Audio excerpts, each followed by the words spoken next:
pencher vers moi son oreille, et je le chanterai toute ma vie.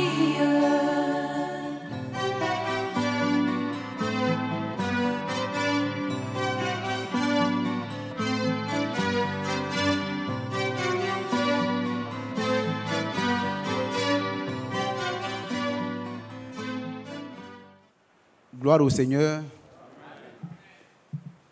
Que la grâce du Seigneur repose sur chacun de nous.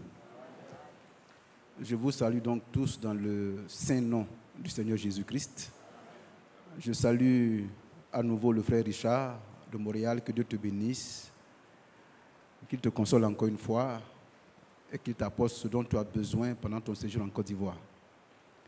Je salue tous les frères et sœurs qui sont en ligne. Que Dieu vous bénisse. Amen. Tous. Nous avons été richement bénis ce matin. J'avais voulu poursuivre mon adresse aux jeunes. Peut-être que je vais l'aborder juste un peu. Mais ce qui a été dit ce matin est tellement fort que cela devrait nous suffire. C'est pourquoi je voudrais revenir un peu sur certains points. Après quoi, nous allons prier et nous séparer. Mais avant, je voudrais relever quelques petits points.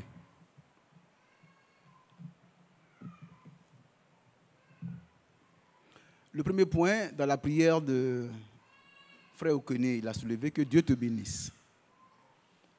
Parce que dans mon document déjà, avant même que tu ne pries, je l'avais noté. Tout à l'heure, j'en parlais avec le frère Bado.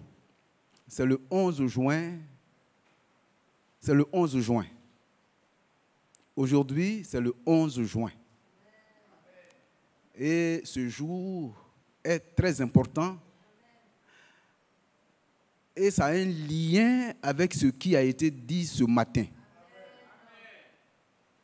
Je vais essayer, en comptant sur la grâce du Seigneur, d'établir ce lien.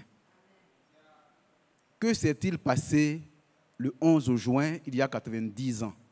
C'est-à-dire le 11 juin 1933. Vous le savez tous. Le jeune prédicateur Frère Branham qui était en train de faire le baptême de plusieurs personnes, ce baptême a eu lieu le 11 juin 1933. Et c'est lorsqu'il est arrivé à la 17e personne qu'il baptisait, après qu'il ait adressé une prière au Seigneur pour que ceux qu'il baptise soient baptisés de Saint-Esprit, que lui également, que le message auquel nous croyons, ce pourquoi vous êtes là, lui a été confié.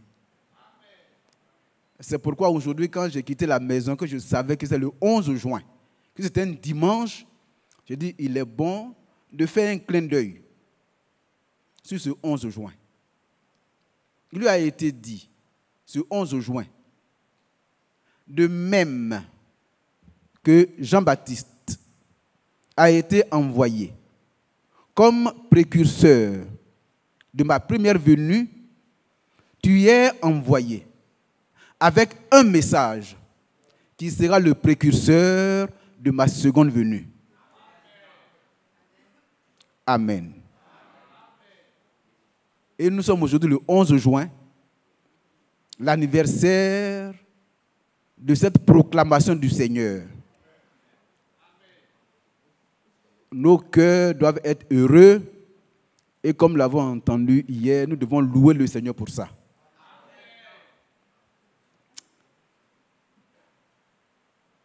La deuxième chose, c'est ce que le frère Nguessan Emmanuel ici a dit, en lien encore avec la proclamation de la parole de ce matin. Il a pris l'exemple de ces deux femmes qui attendaient le retour de leur mari. Voici deux personnes à qui on annonce que votre mari est en danger parce que leur avion a été touché, l'avion risque de s'écraser. Il y a une qui attend au chaud. Il est à l'aise, elle est à l'aise, elle attend au chaud, avec un roman, certainement pour s'évader. Oh, bon, vraiment, pourquoi perdre tout le temps? J'espère que mon mari va venir. Bon, s'il vient, il ne vient pas, peu importe. Au moins, je me réjouis. Donc, elle lit son roman, au point qu'elle s'endort. Certainement qu'elle a pris une couverture pour se couvrir parce qu'il faisait froid. Pendant ce temps, une autre était dehors dans le froid, en train d'attendre, sans sourciller. Elle était là, elle affrontait le froid, jusqu'à ce que son mari vienne. Quand il a dit ça, il est bon juste de mettre l'accent là-dessus pour dire l'attitude de cette femme, je la compare à l'attitude de l'épouse, de l'église épouse. Amen. L'attitude que l'église épouse doit avoir, c'est une attitude de veille, jusqu'à ce que le Seigneur vienne. Maintenant, je l'ai dit la dernière fois, je répète, là où il a l'Esprit du Seigneur, il a la liberté. Si vous voulez aller vous reposer, reposez-vous. Mais vous ne prendrez pas part à ce que le Seigneur a prévu. La troisième chose, c'est par rapport aux prières publiques. Souvenez-vous, récemment, le frère Franck est revenu là-dessus. Il dit, lorsque l'Esprit du Seigneur se saisit de nous tous et qu'on demande une prière publique, on l'annonce, on peut prier selon que le Seigneur nous conduit à le faire. Mais quand on est désigné pour prier, soyons brefs et concis. Soyons brefs et concis. Évitons d'évoquer, c'est-à-dire de rendre témoignage. Soyons brefs et concis. Vous pouvez encore réécouter. Donc, je le dis à tous les frères qui prient. Lorsqu'on vous demande de prier, il y a un sujet qui est donné. Si vous voulez rappeler les promesses du Seigneur en lien avec ce sujet, Dieu soit loué. Mais quand vous avez fini de rappeler cela, allez directement au Seigneur pour présenter la situation et demander son secours. Ne vous éparpillez pas. Souvent, vous allez dire des choses, comme souvent le frère Isaac Aimé le dit, c'est comme si vous êtes en train de prêcher. Vous pouvez rendre témoignage. Arrêtez ça, s'il vous plaît. Que Dieu vous bénisse. La quatrième chose, enfin, c'est que vous, qui êtes, comme le frère Bado est revenu là-dessus un peu hier, je veux vous dire ceci. Vous qui êtes là, c'est à cause de vous que nous sommes là. S'il n'y a pas de peuple, il n'y a pas de serviteur du Seigneur. Et nous vous servons.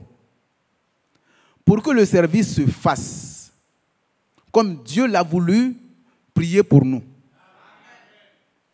Parce que quand le Seigneur dit qu'il ne veut pas voir des serviteurs, des bergers, qu'on pourrait comparer à des chiens, incapables d'aboyer, qui cependant sont voraces, ce n'est pas ce que vous devez souhaiter. Bien au contraire, vous devez prier pour que le berger ici soit vigilant, qu'il ait du discernement et qu'il assiste au conseil du Seigneur, qu'il soit conduit dans les verts pâturages, en sorte que quand il se trouve ici, il vous prend, il vous conduit là-bas comme troupeau, pour qu'ensemble, parce que lui aussi il est un berger, il est aussi une brebis, ensemble on broute la bonne nourriture. C'est ce que vous devez faire, prier, non pas pour qu'il y ait ici des faux bergers qui soient jetés, ce n'est pas l'objectif que le Seigneur attend. L'objectif, c'est que la brebis prie pour que le berger soit un bon berger et qu'il le conduise dans le bon pâturage. Que cela soit l'objet de vos prières. Que Dieu nous bénisse.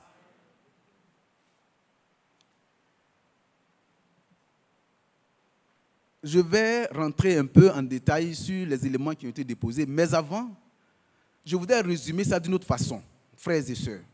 Je me dis aujourd'hui, le Seigneur a voulu attirer notre attention sur Dieu lui-même. Le Dieu tout-puissant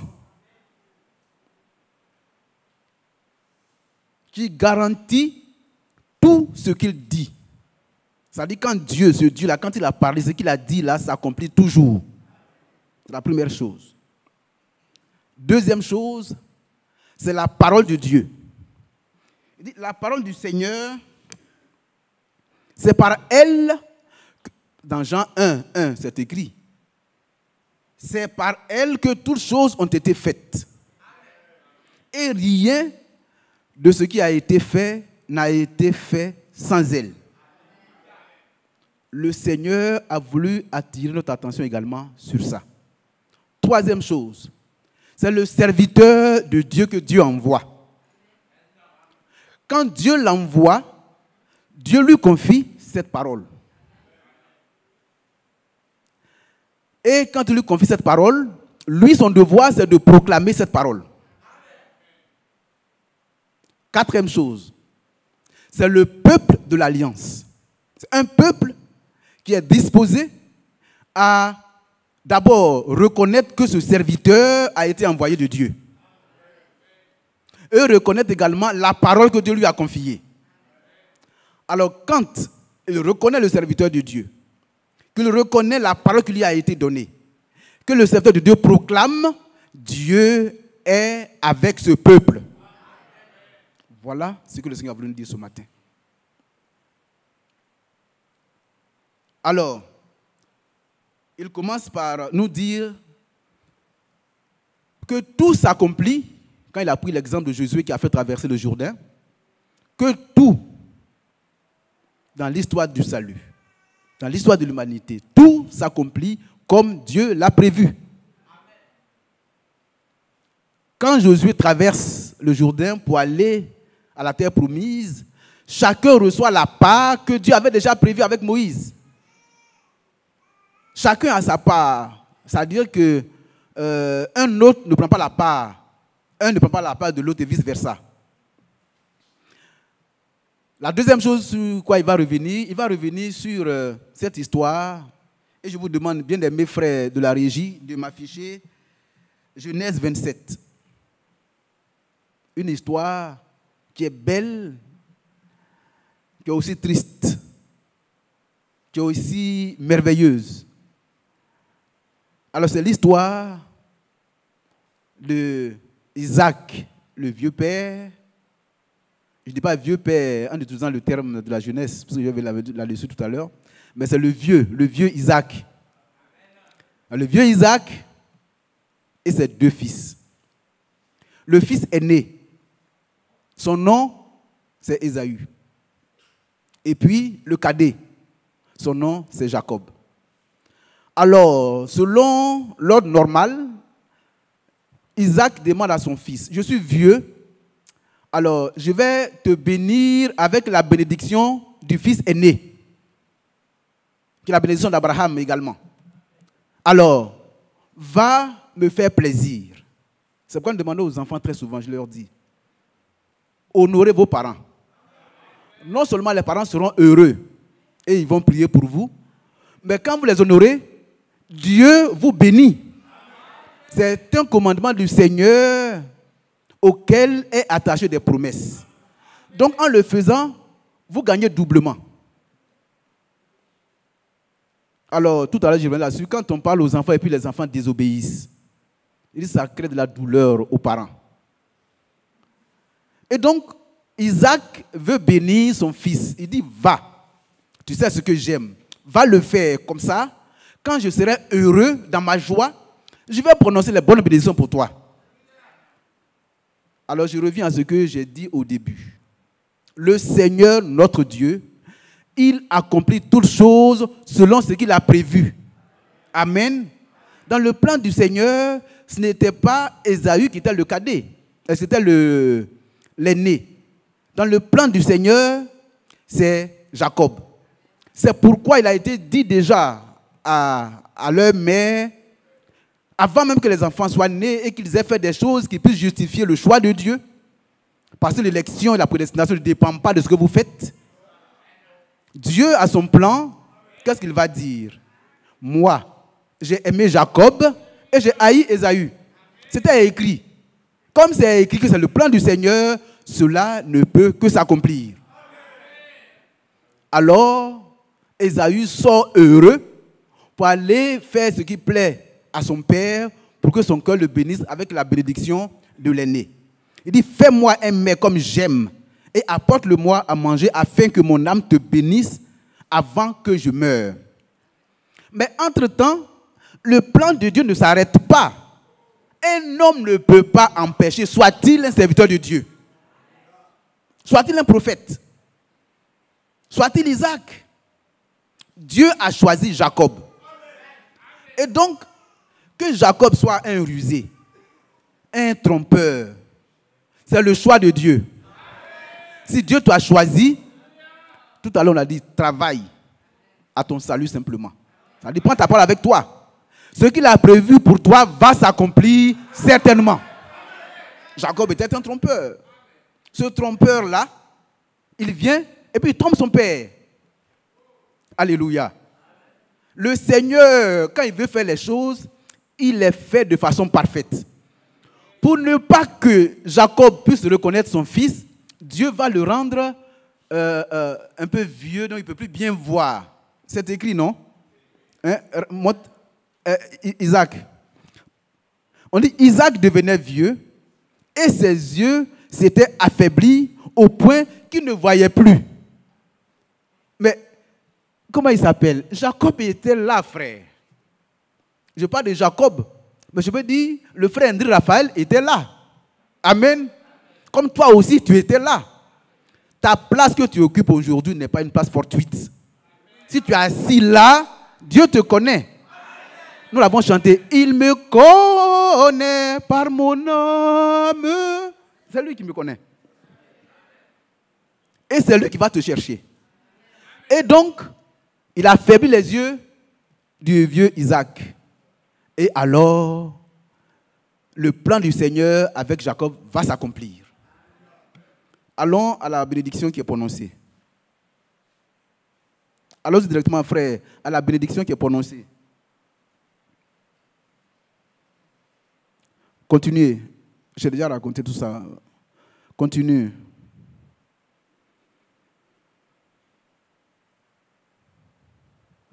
Continuez. Là où Isaac commence à prononcer les bénédictions.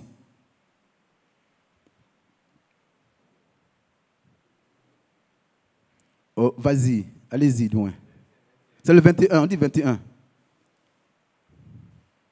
Bon, Isaac dit à Jacob, approche donc et que je te touche, mon fils, pour savoir si tu es mon fils Ésaü ou non. Jacob s'approcha d'Isaac, son père, qui le toucha, et dit, la voix est la voix de Jacob, mais les mains sont les mains d'Ésaü. Continue. Il ne le reconnut pas, parce que ses yeux, ses mains étaient velues, comme les mains d'Ésaü, son frère, et il le bénit. Amen.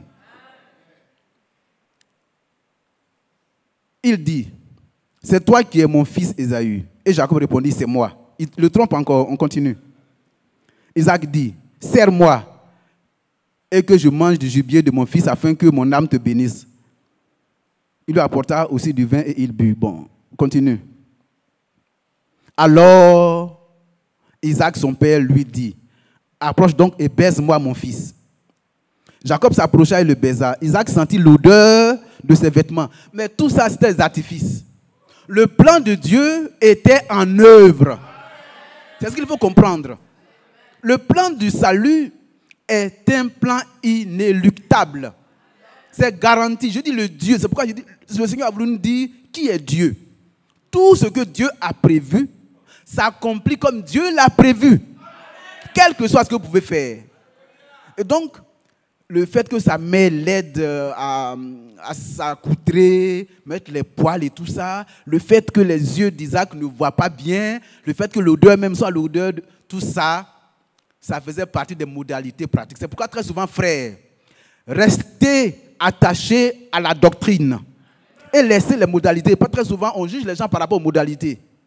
Dieu a dit, il va le faire, comme il l'a prévu.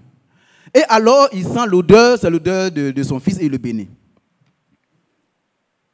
Continue au verset 28. Que Dieu te donne la rosée du ciel et de la graisse de la terre, du blé et du vin en abondance. Que des peuples te soient soumis et que des nations se prosternent devant toi. sois le maître de tes frères et que les fils de ta mère se prosternent devant toi.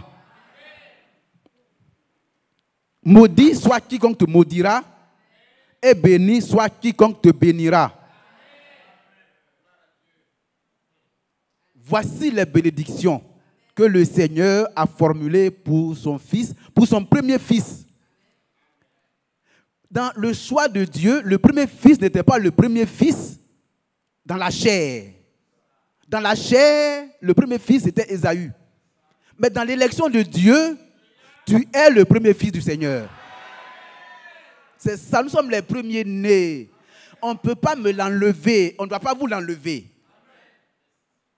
Et donc, le Seigneur permet à Isaac de s'aligner à son propre plan. Et c'est ce qu'il veut que nous fassions. Nous avons notre propre programme. Nous faisons ce que nous voulons. Il dit non, arrêtez vos programmes. Ce que vous concevez, c'est joli, c'est beau. Mais ça ne m'agrée pas. C'est ce que je conçois qui m'agrée. Ce que vous bâtissez comme bâtiment, aussi beau qu'il puisse paraître, ne m'intéresse pas. Parce que moi, je n'habite pas dans une maison qui est faite de main d'homme. J'ai le pouvoir, la capacité, les moyens pour me bâtir une maison qui n'est pas faite de main d'homme. C'est là que je prends plaisir à résider. Et vous êtes ce temple-là. Et la parole qui sort a pour objectif de bâtir en vous ce temple. Pour que le Seigneur prenne plaisir à venir résider en vous. C'est pour dire que ce que le Seigneur a prévu va toujours s'accomplir. C'est pourquoi la parole viendra. Comme Dieu l'a dit et que tu crois, tu ne dois pas t'endormir. Tu dois rester éveillé et travailler à demeurer dans cette parole qui a été prononcée. Alors, quand elle va s'accomplir, tu vas prendre part à l'accomplissement de cette parole. On va en arriver. Et donc, Jacob est ainsi béni. À peine il est béni que Ésaü arrive. Alors, il va verser des larmes. Je vais marquer un arrêt pour aller en arrière. Vous savez, je disais une fois aux enfants, soyez des chrétiens. Et nous, les parents, nous le disons, soyons des chrétiens. Mes enfants, soyez des chrétiens. Ne jouez pas avec. Quand vous commencez à jouer avec la parole de Dieu, toute votre conduite s'en ressent. C'est vrai que Dieu avait déjà prévu, mais regardez le comportement d'Ésaü. Lorsque Ésaü, un jour, était sorti pour aller chasser, quand il arrive, il a faim. Quand il a faim, il laisse la chair le dominer, au point de mépriser la parole de Dieu. Parce qu'il sait qu'il est un enfant d'Israël. Les enfants d'Israël, c'est aux aînés qu'on donne la bénédiction. Quand son petit frère vient lui dire, « Oh, grand frère, tu as faim, moi j'ai à manger. Si tu veux, moi je donne à manger. » Parce qu'il avait faim, il voulait prendre des lentilles. Il dit, « Donne-moi un peu de ce roux là, de ces lentilles, je vais manger. » Il dit, « Si tu veux, moi je vais te donner, moi je n'ai pas de problème avec ça. Seulement, moi, papa nous a dit qu'il y a une bénédiction pour les aînés.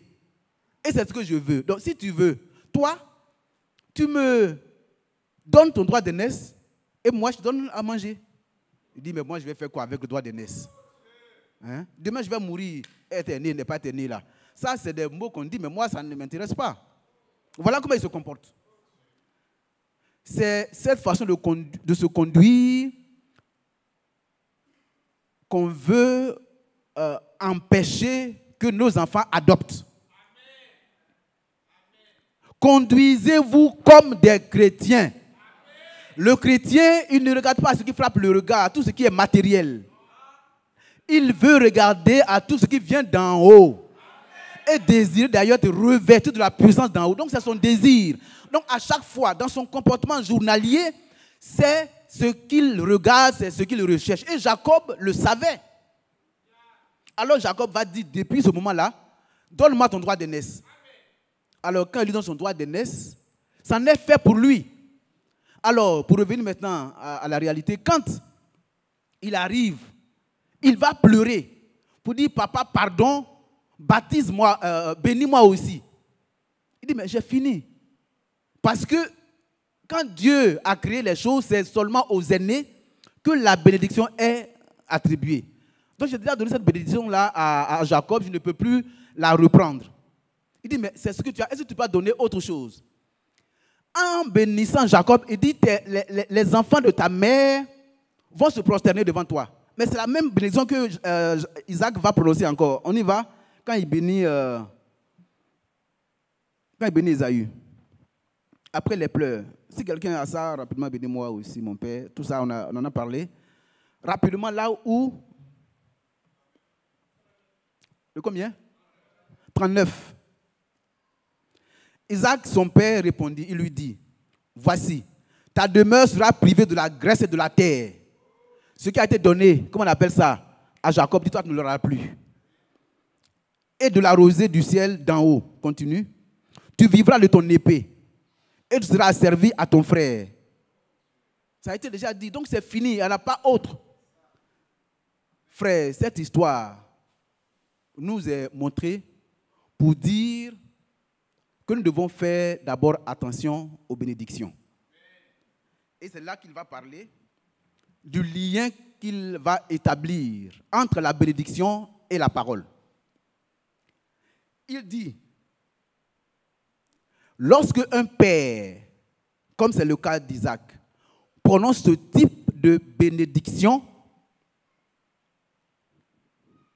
c'est une déclaration que Dieu a placée dans sa bouche pour quelqu'un. Dans le cas d'espèce, c'est une déclaration qui ne vient pas d'Isaac, mais ça vient de Dieu. Et quand elle sort, elle s'accomplit toujours. S'accomplit pour celui qui reçoit ce qui a été dit. Cela veut dire quoi? D'abord, il faut reconnaître que celui qui le dit là, c'est lui qui doit le dire. Donc on reconnaît celui qui est porteur de cette parole, de cette promesse. On reçoit la promesse, on y ajoute de la foi. Alors la promesse s'accomplit. Alors, quand il fait le lien avec la bénédiction d'Abraham, nous tous, nous voulons avoir la bénédiction d'Abraham. Parce que les croyants sont bénis comme Abraham, le croyant. Donc nous tous. Mais pour qu'il en soit ainsi, il faut d'abord écouter. Je fais là une parenthèse. Lorsque la fois dernière, je dis, pour Abidjan, l'écoute est obligatoire, j'ai reçu des informations assez dures à mon endroit. Mais dites-moi, est-ce que c'est Ewal Frank qui nous parle ou c'est le Seigneur qui nous parle par la bouche d'Ewal Frank?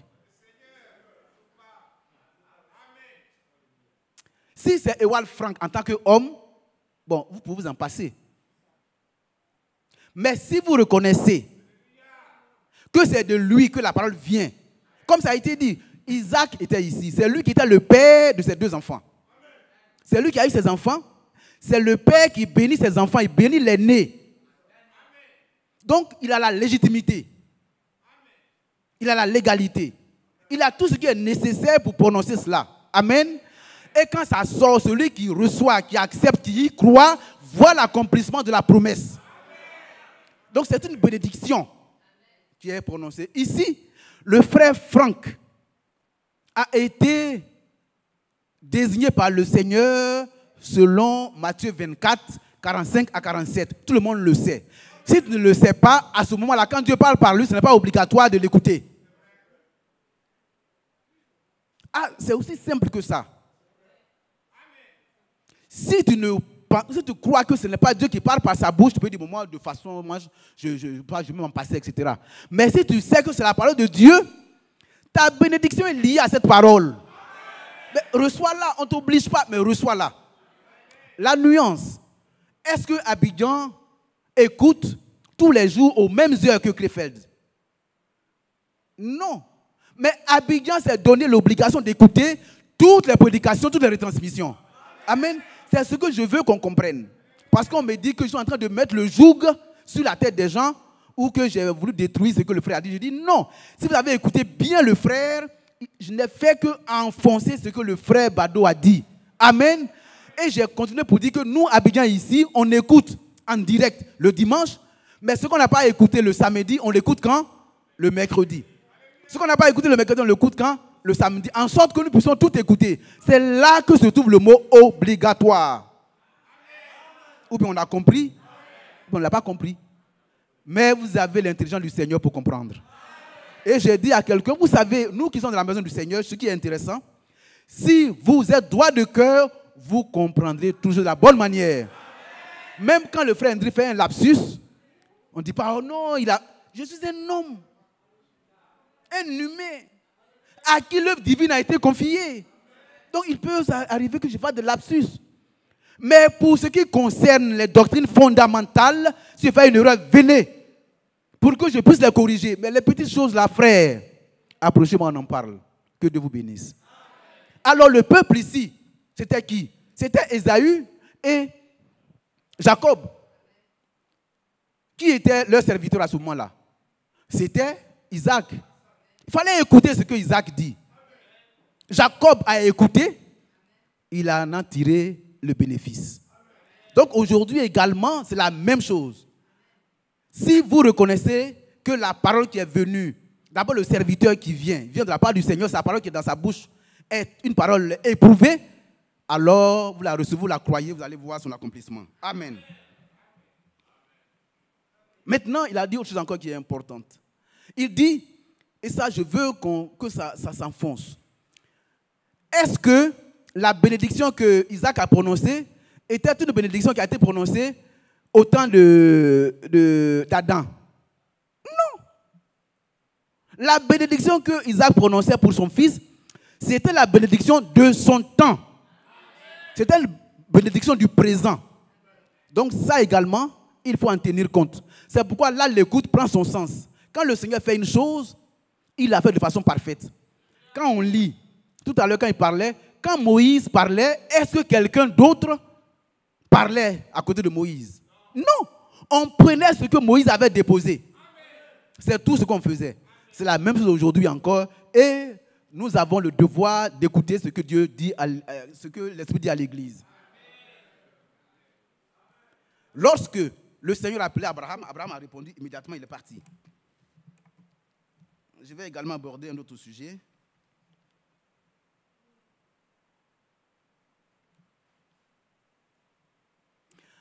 Maintenant, il y a l'annonce. Et il y a l'accomplissement de ce qui a été annoncé. Dans le cas de Jacob, après que son père ait prononcé la bénédiction, Jacob va voir la bénédiction s'accomplir. Mais ce qui est intéressant, et c'est là où on dit, nous devons veiller, c'est pourquoi on dit après travailler. Jacob est resté toujours vigilant dans les limites de la parole. En sorte que quand à Péniel, il rencontre cet homme qui vient lutter avec lui, son esprit étant toujours connecté à l'esprit du Seigneur, il a reconnu qui était en train de combattre avec lui. Et à ce moment-là, il va dire, je ne vais pas te laisser partir avant que tu ne m'aies béni. Et il est béni là. Alors, le message qu'on doit recevoir, c'est que quand on a reçu cette annonce qui vient du Seigneur, nous devons prier, nous devons jeûner si cela est nécessaire, nous devons faire tout ce qui est exercice de la piété jusqu'à ce que ce qui a été dit s'accomplisse pour nous, pas pour autrui. Ce n'est pas le lieu de parler du passé. Nous parlons de Jacob. Pour Jacob, ça s'est déjà passé. On va dire l'enlèvement aura lieu. Ça, c'est dans le futur. Mais aujourd'hui, à l'instant présent, qu'est-ce qui est en train de se passer qui te concerne? Chacun doit aller jusqu'à voir l'accomplissement de ce que le Seigneur a fait. Pour cela, il y a un repos.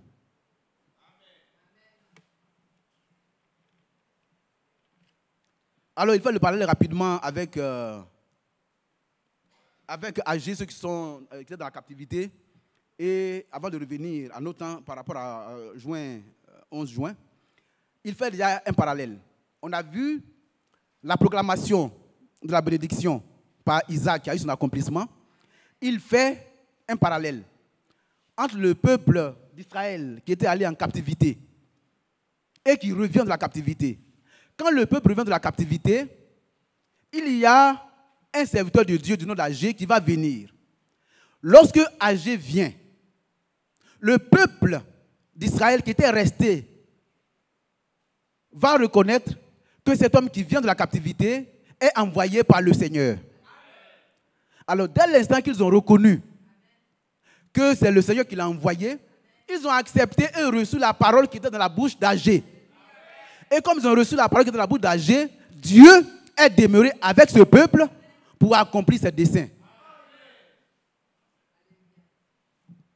Il prend soin de leur dire, la promesse, l'alliance que j'ai faite avec vous, dès le commencement, cette promesse et cette alliance demeurent. Quel que soit le temps qui soit passé, 70 ans étaient déjà passés, quel que soit le temps, ma promesse demeure la même. Parce que vous avez reconnu celui que j'ai envoyé, alors je suis avec vous pour accomplir mes desseins, pour vous aider, pour combattre pour vous, etc. Aujourd'hui, qu'est-ce qui est dit? Revenons maintenant au 11 juin. Le 11 juin 1933, le Seigneur qui conduit le plan du salut. Oh, comme c'est beau. Il ne change pas sa façon de faire. Il est le même hier, aujourd'hui et éternellement. Croyez-le, s'il vous plaît. Croyez-le, frère. Ne vous laissez pas troubler, mais croyez. Dieu est Dieu. C'est pourquoi il s'est présenté. Je dis, c'est le Dieu tout-puissant qui garantit toutes ses proclamations. Quand vous avez compris ça, vous êtes à l'aise. Il dit ceci. De même que j'ai envoyé Jean-Baptiste. Ça, c'est en 1933. C'est-à-dire 1933 ans après le départ du Seigneur, après le départ des apôtres, etc. 1933 ans après. Il dit de même que Jean-Baptiste a été envoyé comme précurseur de ma première venue, tu es envoyé avec un message. Tu es envoyé avec un message. Frère, la fois dernière, je vous rappelais que ceux qui ont écrit ça, on peut lire ça dans beaucoup de coins, mais je prends ça tout précisément. Ceux qui ont fait le compile des 7 sceaux, dans les préfaces, vous allez lire quelque part, de même que Jean-Baptiste a été envoyé comme précurseur de ma première venue, tu es envoyé comme précurseur de ma seconde venue. C'est pas ce que le Seigneur, que le frère Branham m'a dit plusieurs fois. Il y a eu quelquefois des lapsus, mais la plupart du temps, il dit que ce n'est pas lui, mais le message qui va présenter l'épouse au Seigneur. Donc, tu es envoyé avec un message qui préparera ma seconde venue. C'est ce qui a été dit en 1933. Mais pourquoi le Seigneur l'a dit? Prenez Matthieu 17, verset 11. Matthieu 17, verset 11, frère, rapidement. On lui répondit, il est vrai qu'Élie doit venir et rétablir toutes choses. Mais je vous dis qu'Élie est déjà venu, qu'ils ne l'ont pas reconnu, qu'ils l'ont traité comme ils ont voulu. De même, le Fils de l'homme souffrira de leur part. Amen. Frère, c'est en accomplissement de cette parole, la première, juste le 11. Le 11, s'il vous plaît, frère. Matthieu 7, 17, 11. Il est vrai qu'Élie doit venir pour faire quoi? Voici le point. Voici le point, frère. Il vient pour rétablir toutes choses. C'est là le point. On continue. Prenez Matthieu 11, verset 10. Matthieu 11, verset 10. Bon, non, c'est pas ça. D'abord, je vais venir. Acte 3, verset 21. Allons-y voir ça d'abord, avant de revenir à l'autre. Acte 3, voilà. Donc, on lit le 20 d'abord, pour qu'on puisse. Afin que les temps de rafraîchissement viennent de la part du Seigneur, et qu'il envoie celui qui vous a été destiné, Jésus-Christ, que le ciel doit recevoir jusqu'au temps de quoi? Du rétablissement de toutes choses dont Dieu a parlé anciennement par la bouche de ses saints prophètes d'autrefois. C'est là le point, frère. Allons maintenant à Malachie. J'en ai parlé le dimanche dernier, je reviens rapidement là-dessus. Malachie 4.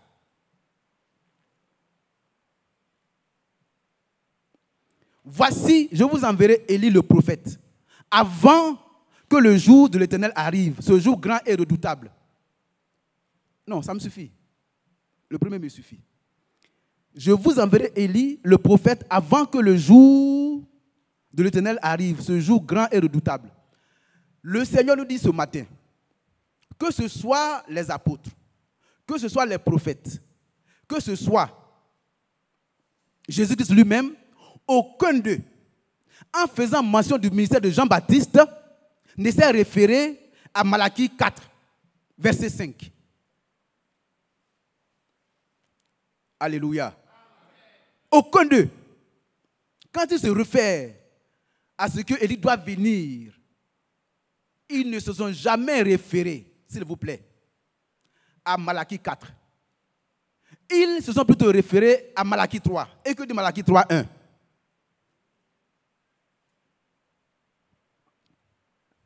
Voici, j'enverrai mon messager. Il préparera le chemin devant moi. Et soudain entrera dans son temple le Seigneur que vous cherchez. Alléluia. Et le messager de l'alliance que vous désirez. Voici, il vient, dit l'Éternel des armées. Frère, souvent il faut venir m'enlever ce truc-là. Souvent ça nous gêne parce que ça ferme une partie des écrits. Alors, quand on se réfère au ministère de Jean-Baptiste, on cite celui qui devait venir préparer le chemin du Seigneur. Alléluia. C'est ce que le Seigneur veut nous faire voir ici.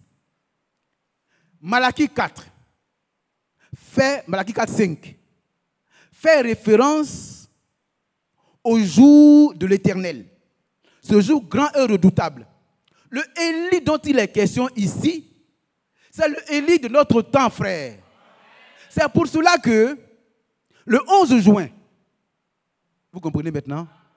C'est pour cela que le 11 juin, le Seigneur qui est le responsable du plan du salut, qui sait tout d'avance, qui écrit l'histoire avant que la chose ne se passe, parce que lui dévance le temps, il va dire, toi, Branham, tu vas aller avec un message, avec l'esprit d'Élie, avec un message qui va préparer ma seconde venue.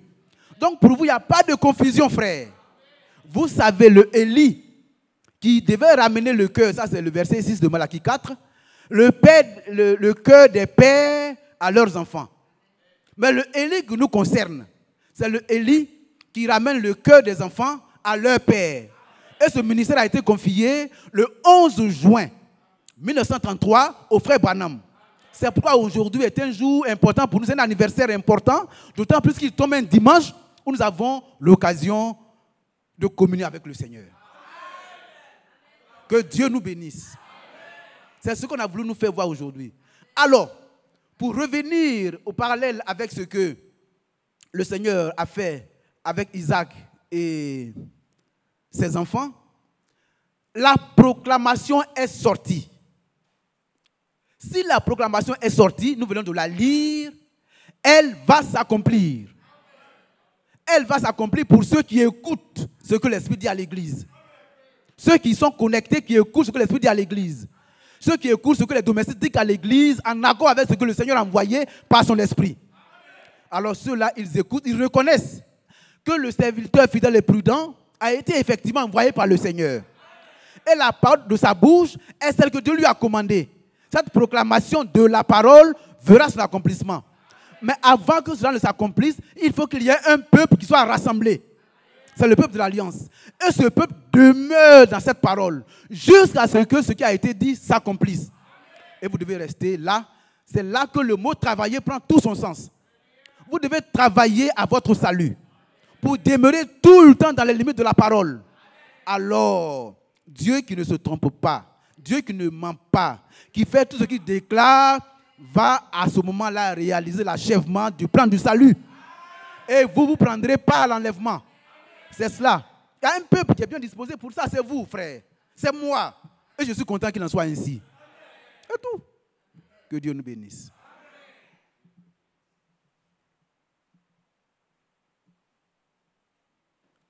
Et ce qu'il dit enfin, soyez consolés. Parce que nous vivons effectivement ce temps-là. Si le frère Branham est venu, qu'il a fini son travail, mais le message qui lui a été confié continue. Donc c'est le temps que nous vivons. Si vous vivez, que vous croyez, vous verrez la gloire de Dieu. Que Dieu nous bénisse. Ça c'est...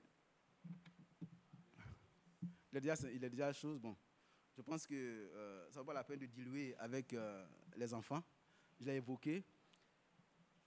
La fois dernière, je m'étais arrêté, après avoir lu le Proverbe 22, où il y avait les instructions à donner. Je pense qu'aujourd'hui, je ne vais pas continuer. Déjà 51, on peut prier. Parce que c'était déjà profond, ce qui a été dit. Et je me suis évertué à en parler. J'ai près de 1, 2, 3, 4 pages. Je ne vais pas l'aborder parce qu'il y aura beaucoup de choses que je ne pourrai pas aborder. Donc, que Dieu nous bénisse. Le frère Franck disait, ce n'est pas forcément la quantité, mais c'est la qualité. Si vous avez été béni, que la gloire lui revienne. J'insiste, priez pour nous. Nous sommes vos esclaves. C'est ce que la Bible dit. C'est nous qui devons vous servir. Mais si on ne sait pas servir, on va mal vous servir.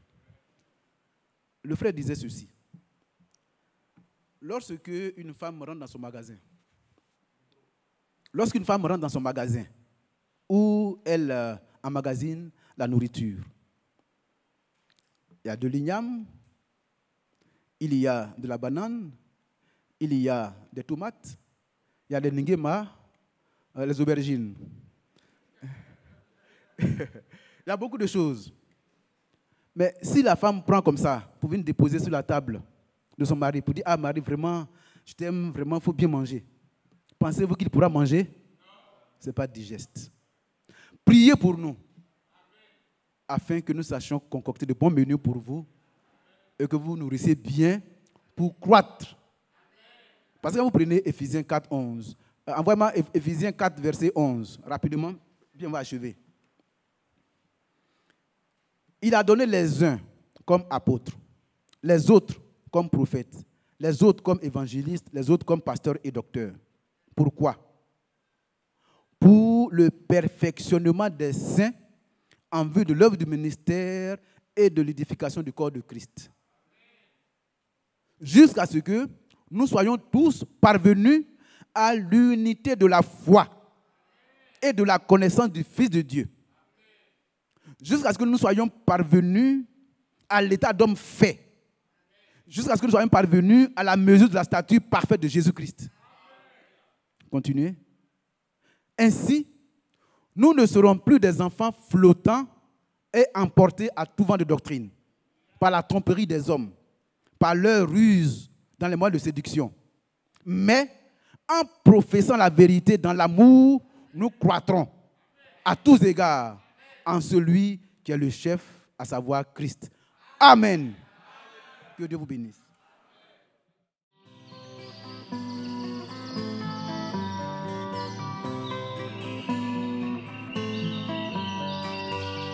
J'aime l'Éternel, car il entend ma voix. Il a penché vers moi son oreille, et je le chanterai toute ma vie.